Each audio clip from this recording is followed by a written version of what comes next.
Hello বন্ধুরা, technical PV সরকার চ্যানেলে আপনাদের সকলকে স্বাগত জানাই। আমি প্রতিনিয়ত আমার চ্যানেলে শস্য বিমার নতুন আপডেটগুলো নিয়ে আসি।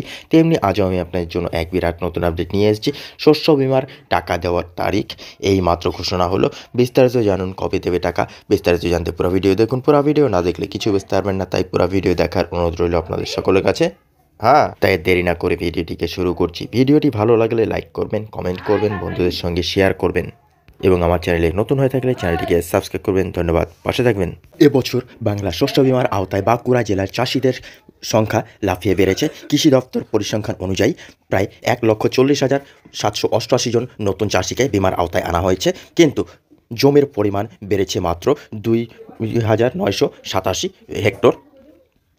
এই বিপরীত সম্পর্ক নিয়ে প্রশ্ন তুলছে বিরোধী দলগুলি। সারা ভারত কৃষক সভার বাঁকুড়া জেলা সম্পাদক যদুনাথ রায় বলেছেন, চাষির সংখ্যা বাড়ানোর পরিসংখ্যান দেখালেও জমির সংখ্যা তেমন বাড়েনি।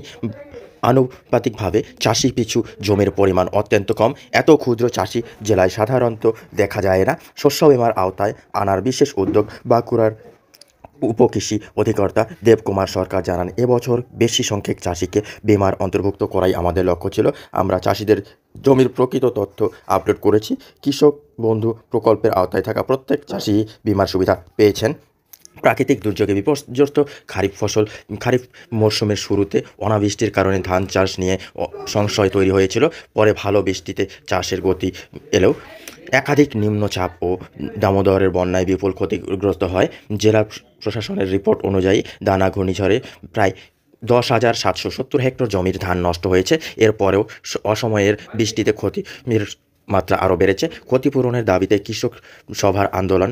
যদুনাথ রায়ের দাবি, শস্য বিমার উদ্দেশ্য শুধু সংখ্যায় চাষি বাড়ানো নয়, বরং ক্ষতিগ্রস্ত চাষিদের সঠিক ক্ষতিপূরণ নিশ্চিত করা।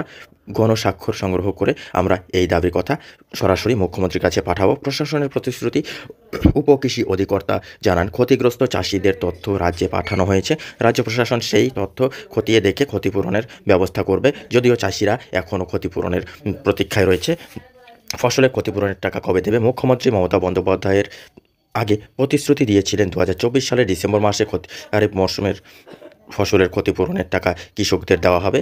বর্তমানে এখনও ক্ষতিপূরণের টাকা দেওয়া হয়নি, তবে প্রত্যেকটি জেলা থেকে কৃষকদের নাম লিস্ট রাজ্যের কৃষি দপ্তরে পাঠানো হয়েছে। 2025 সালের জানুয়ারি মাসের মধ্যে কৃষকরা তাদের ব্যাংক অ্যাকাউন্টে ফসলের ক্ষতিপূরণের টাকা পেয়ে যাবেন। কোন কোন কৃষক কত টাকা পাবে?